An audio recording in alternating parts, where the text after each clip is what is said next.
Welcome to my YouTube automotive channel. In today's video I have a 2012 Chevrolet Cruze and I will show you how to remove and replace the headlight switch.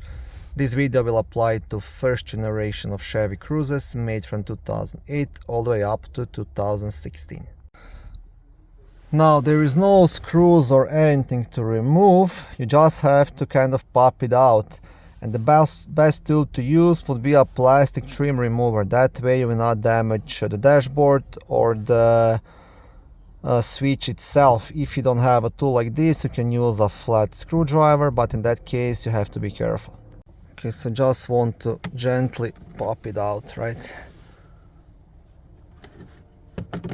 Okay, that's it.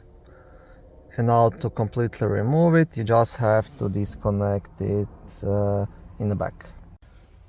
So to do that, first you want to remove this red safety clip, so just lift it up and then you should be able to push onto this black tab to disconnect it.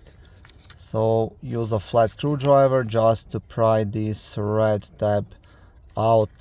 I'll have to use both of my hands, so I won't be able to record this. Okay, so this is the idea. You just have to remove this piece. And what I did, I just pried it out here with a flat screwdriver. And now just press this tab and disconnect it. And that's it. Quite easy to do actually, and takes maybe 2 minutes.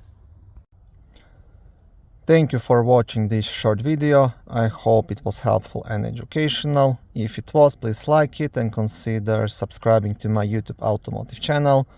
On my channel there is lots of how-to videos, do-it-yourself videos, car reviews, product reviews and other similar automotive topics.